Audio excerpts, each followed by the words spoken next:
Firman Tuhan hari ini bertemakan Allah yang perkasa, seperti yang kita lihat di depan ya. Kata perkasa ini selalu dikaitkan ya dengan kekuatan ya, kegagahan ya.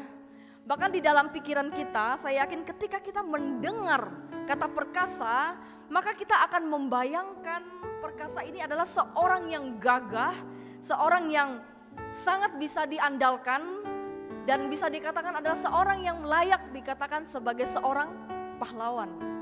Memang benar Bapak Ibu, kalau kita lihat dari akar katanya, kata perkasa ini ternyata diambil dari satu kata di dalam kata Ibrani, yaitu namanya gibor. Gibor ini berarti kekuatan atau pahlawan. Jadi Bapak Ibu, Allah yang perkasa ini menunjukkan kepada pengertian bahwa Allah kita adalah Allah yang berkuasa.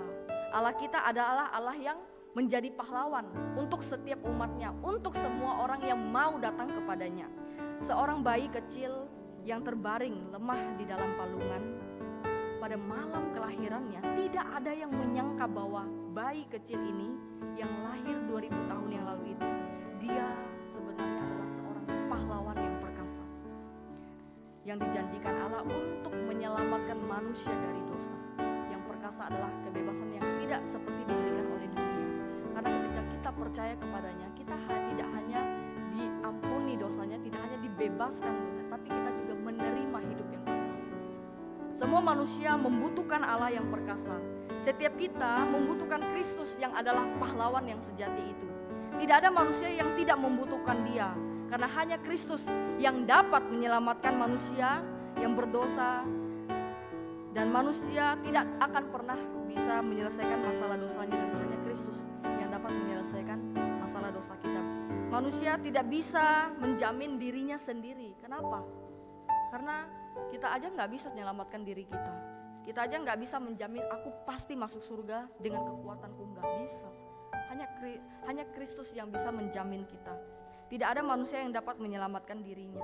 Sekalipun ada ribuan kebaikan yang kita lakukan, tetap saja kebaikan itu tidak bisa dipakai untuk membawa kita kepada keselamatan.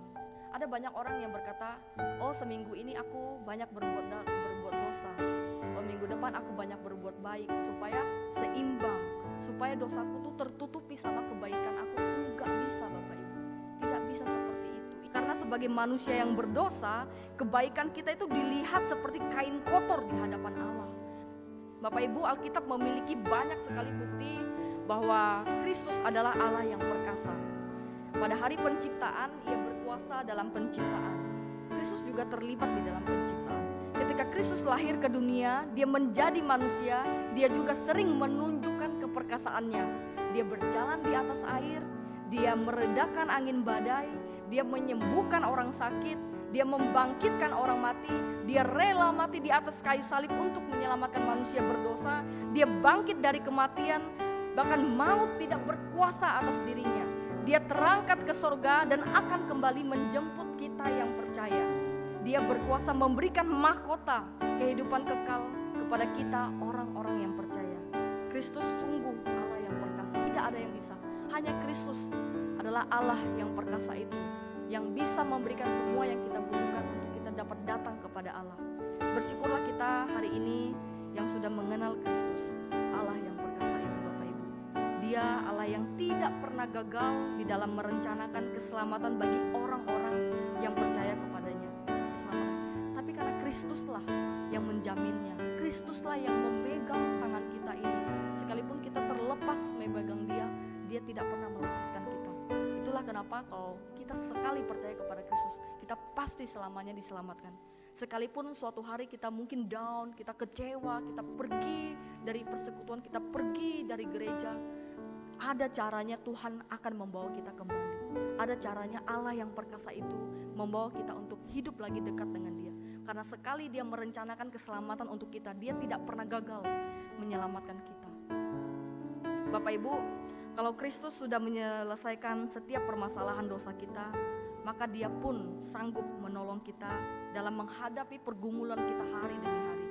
Sampai hari ini Allah yang perkasa itu terus bekerja di tengah-tengah hidup kita. Kalau masalah terbesar saja, yaitu dosa yang tidak bisa kita selesaikan, Kristus sanggup selesaikan. Masakah Dia tidak sanggup menyelesaikan masalah kecil di dalam kehidupan kita? Ketahuilah bahwa segala pergumulan, segala kesulitan hidup kita, Kristus peduli dan Dia dapat diandalkan dalam setiap permasalahan kita.